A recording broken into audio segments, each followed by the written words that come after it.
দিন আয়া গেছে, পিছনে পানি দিলে যে এত ঠান্ডা লাগে। এই শীতের মাঝে টিস্যু দিয়া যদি করতাম ভালো লাগতো। টিস্যু ছাড়া শীতের দিন কি করি, বাথরুমে যাওয়া যায় এত কষ্ট, পানি যে ঠান্ডা কিভাবে লাগে। গোসল তো করি না, ভরাই মাসানি হয়ে গেল।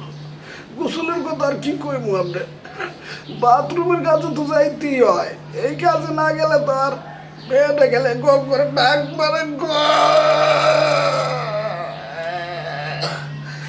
তারপর আর কি করবো আপনার, ট্রাক মারলে কি আর পেট্রোলার রাত্রি থাকলে কি আর পানির ডরে মানে বিলাই কি আর গাছে কেমনে ওঠে, টেলা পরে ওঠে টেলা।